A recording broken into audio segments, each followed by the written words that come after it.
Hello everyone, আসসালামু আলাইকুম। সাথে আছি আমি হৃদয়। আজকের এই টিউটোরিয়ালে নাম্বার ডাটা টাইপ নিয়ে আলোচনা করা হবে। Number data type Python programming ল্যাঙ্গুয়েজের একটি গুরুত্বপূর্ণ টপিক। আজকের এই টিউটোরিয়ালে নাম্বার ডাটা টাইপ নিয়ে আলোচনা করা হবে। অর্থাৎ নিউমেরিক ডাটা টাইপ হলো তিন প্রকার। নাম্বার ডাটা টাইপ মূলত তিন প্রকার: এক, ইন্টিজার ডাটা টাইপ; দুই, ফ্লোট ডাটা টাইপ; তিন, complex data type. Integer data type; দুই, ফ্লোট ডাটা টাইপ; তিন, কমপ্লেক্স ডাটা টাইপ। প্রথমে আমরা আলোচনা করব ইন্টিজার ডাটা টাইপ নিয়ে। এখন প্রশ্ন হলো, ইন্টিজার এর অর্থ কি? ইন্টিজার মানে কি? ইন্টিজার এর অর্থ হলো পূর্ণ সংখ্যা। ইন্টিজার পূর্ণ সংখ্যা, তবে পূর্ণ সংখ্যা পজিটিভ হতে পারে, আবার নেগেটিভও হতে পারে। উইদাউট ডেসিমাল পূর্ণ সংখ্যা কখনোই দশমিক সংখ্যা হতে পারে না। সেটি পজিটিভও হতে পারে, আবার নেগেটিভও হতে পারে। ইন্টিজার নিয়ে প্র্যাকটিক্যালি ক্লাস করার জন্য এখানে প্রথমে আমরা একটি ভেরিয়েবল ইউজ করব। ভেরিয়েবলের নাম দিলাম নেম1। দেন তার মধ্যে একটি ডাটা স্টোর করব। এখানে ডাটা হিসেবে রাখলাম 50। দেন এই ডাটা টার্মিনালে প্রিন্ট করার জন্য প্রিন্ট ফাংশনকে কল করলাম এবং তার মধ্যে পাস করলাম নেম1 ভেরিয়েবলকে, কারণ নেম1 ভেরিয়েবলের মধ্যে ডাটা হিসেবে স্টোর করা আছে 50। এখন যদি আমরা ফাইলটিকে সেভ করে রান করি, তাহলে টার্মিনালে দেখতে পারবো ডিসপ্লে হয়েছে 50। আমরা জানি ইন্টিজার মানে হলো একটি পূর্ণ সংখ্যা। সেটি পজিটিভও হতে পারে, নেগেটিভও হতে পারে। এখানে 50 একটি পূর্ণ সংখ্যা এবং সেটি আছে পজিটিভ। আমরা জানি 50টি পূর্ণ সংখ্যা, কিন্তু তা প্র্যাকটিক্যাল দেখার জন্য এটি পূর্ণ সংখ্যা কি না তার জন্য পাইথন প্রোগ্রামিং ল্যাঙ্গুয়েজে একটি বিল্ট ইন ফাংশন আছে। সেই ফাংশনটির নাম হলো টাইপ ফাংশন। তার আগে প্রিন্ট স্টেটমেন্ট ইউজ করতে হবে এবং দেন তার মধ্যে টাইপ ফাংশনকে কল করতে হবে এবং তার মধ্যে পাস করব নেম1 নামক ভেরিয়েবলকে। দেন এখন যদি ফাইলটিকে সেভ করে রান করি, তাহলে দেখতে পারবো এখানে 50 একটি পূর্ণ সংখ্যা এবং তার যে টাইপ সেটি হলো ইন্টিজার। আমরা জানি ইন্টিজার পজিটিভও হতে পারে, নেগেটিভও হতে পারে। প্রথমে আমরা পজিটিভ দেখলাম, এখন আমরা দেখব নেগেটিভ। তার জন্য 50 আগে একটি মাইনাস সাইন ইউজ করব।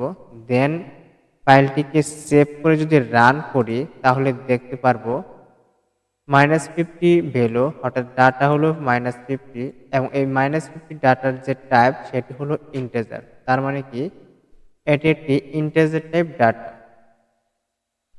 এখন আমরা আলোচনা করব ফ্লোট টাইপ ডাটা নিয়ে। Float type data, float type data মানে ফ্লোটিং পয়েন্ট নাম্বার, মানে দশমিক সংখ্যাযুক্ত। এই দশমিক সংখ্যাযুক্ত যে ডাটা সেটি পজিটিভ হতে পারে, নেগেটিভ হতে পারে। উইথ ডেসিমাল সেটি দশমিক সংখ্যা হবে।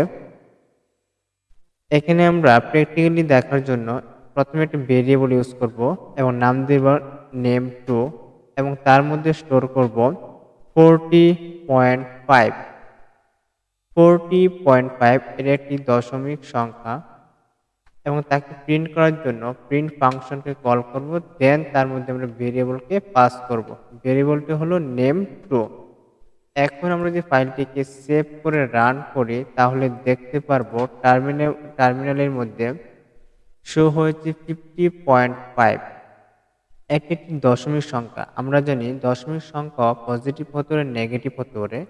এখানে আমরা পজিটিভ দশমিক সংখ্যা ইউজ করলাম এবং তা প্র্যাকটিক্যালি দেখার জন্য আমরা একটি টাইপ ফাংশন ইউজ করব। তার জন্য প্রথমে প্রিন্ট স্টেটমেন্ট ইউজ করব, দেন তার মধ্যে আমরা টাইপ ফাংশনকে কল করব এবং এখানে ইউজ করব নেম2 নামক সেই ভেরিয়েবলটিকে। এখন আমরা যদি ফাইলটিকে সেভ করে রান করি, তাহলে দেখতে পারবো এখানে 40.5 যে ডাটা, সে ডাটা যে টাইপ অর্থাৎ ক্লাস সেটি হলো ফ্লোট, মানে কি ফ্লোটিং পয়েন্ট নাম্বার। আমরা জানি ফ্লোটিং পয়েন্ট নাম্বার সেটি পজিটিভ হতে নেগেটিভ হতে পারে। আমরা প্রথমে পজিটিভ ইউজ করলাম, এখন আমরা ইউজ করব নেগেটিভ 40.5। দেখব আসলে এটা কি সাপোর্ট করে কিনা। এখন ফাইলটিকে সেভ করে রান করলে দেখতে পারবো -40.5 এর একটি নেগেটিভ ফ্লোটিং পয়েন্ট নাম্বার এবং তার যে টাইপটি হলো ফ্লোট। তার মানে ফ্লোটিং পয়েন্ট নাম্বার পজিটিভ হতে পারে, নেগেটিভ হতে পারে এবং সেটা দশমিক যুক্ত। এবার আমরা আলোচনা করব কমপ্লেক্স টাইপ ডাটা নিয়ে। কমপ্লেক্স টাইপ ডাটা কি? যে কোনো একটি নাম্বারের সাথে যদি যে কিওয়ার্ড ইউজ করা হয় তাহলে সেই নাম্বারটি কমপ্লেক্স টাইপ ডাটার অন্তর্ভুক্ত। প্র্যাকটিক্যাল দেখার জন্য আমরা প্রথমে একটা ভেরিয়েবল ইউজ করব নেম 3 নামে এবং তার মধ্যে স্টোর করব 30j। আমরা জানি কোনো একটি নাম্বারের সাথে যে কিওয়ার্ড ইউজ করলে সেই নাম্বারটি বা ডাটাটি হয়ে যায় কমপ্লেক্স টাইপ ডাটার অন্তর্ভুক্ত। এখন এই 30 যে ভ্যালু যেটা আছে সেটাকে প্রিন্ট করার জন্য এখন প্রিন্ট ফাংশনকে কল করব, দেন তার মধ্যে পাস করব নেম 3 নামক ভেরিয়েবল। এখন যদি ফাইলটিকে সেভ করে রান করি তাহলে এখানে যে ভ্যালুটি ডিসপ্লে হয়েছে তা হলো 30j